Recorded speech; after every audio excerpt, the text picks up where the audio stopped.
عليكم ورحمة الله تعالى وبركاته. جيت اليوم مع تحضيرات رمضان. شريت كويس فخاد ثلجاج، نظفتهم نقيتهم، دوكا حنشوطهم فوق النار فوق الطابونة. دوكا حطيت الكويس فوق النار، بديت نشوط فيه كيما هكا، كي تشوط نقلبو باش ميتحرقش كيما هكا قلبته. نقعد كل مرة نشوط وحدة كويس حتى نخلصهم بكل. هنايا البنات كي خلصت شوط الكويس فخدت الثلجاج، دوكا راح نشوط الجنحين. هنايا البنات حنشوط الجنحين ثلجاج. البنات حطيت الجنحين يتشوطوا فوق النار كيما هكا، نشوطهم بوكل. هنايا البنات قاعده نكمل نشوط فيهم بوكل حتى نخلصهم بوكل.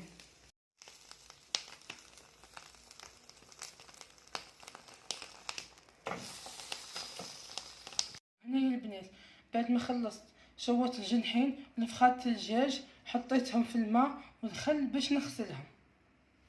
البنات جبت اللحم ملحي وحنخبيه في الشكاية تاع لاكلاص باش نخبيه في لاكلاص رمضان. حطيت اللحم ملحي في الشكاية تاع لاكلاص وحنخبيه في لاكلاص كيما هكا. هنايا البنات قسمت اللحم ملحي في الشكاية تاع لاكلاص كيما هكا باش يجيني ساهل من بعد كي ندير البوراك والكراطه يجيني ساهل نهز بالوحده وندير. هنايا البنات شليت سكالوب ودوك نقصو باش نخبيه رمضان باش يجيني ساهل من بعد كي نحب نطيب به. هنايا البنات نقصوه كيما هكا طرف صغار باش نديروه في الكراطه من بعد يجينا ساهل في رمضان. نحطوه طول في الكراطه.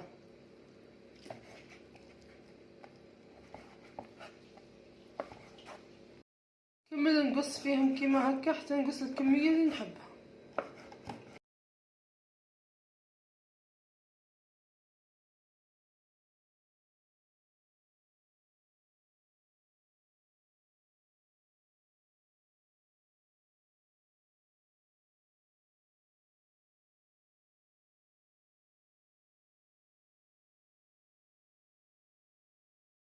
كيفاش النتيجه يا بنات كي قصيتهم طرف صغار. دوكا نخبيهم في الواحد شكايه تاع لاكلاص. بنات نقص السكالوب كيما هكا، نقصهم على النص كيما هكا. وهنا قاعده نكمل نقص فيهم على النص كيما هكا.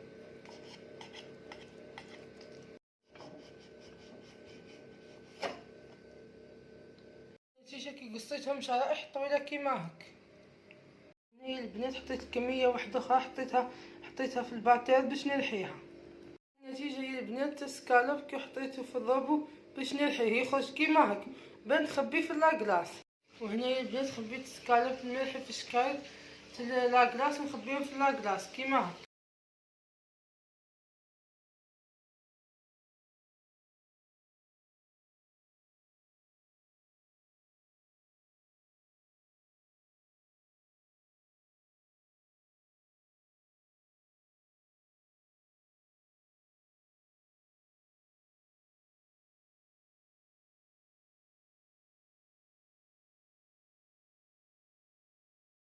البنات ملي نخبيو في اللحم اللي درناه في البورطمونشي كيما هكا باش نخبيوه في لاكلاص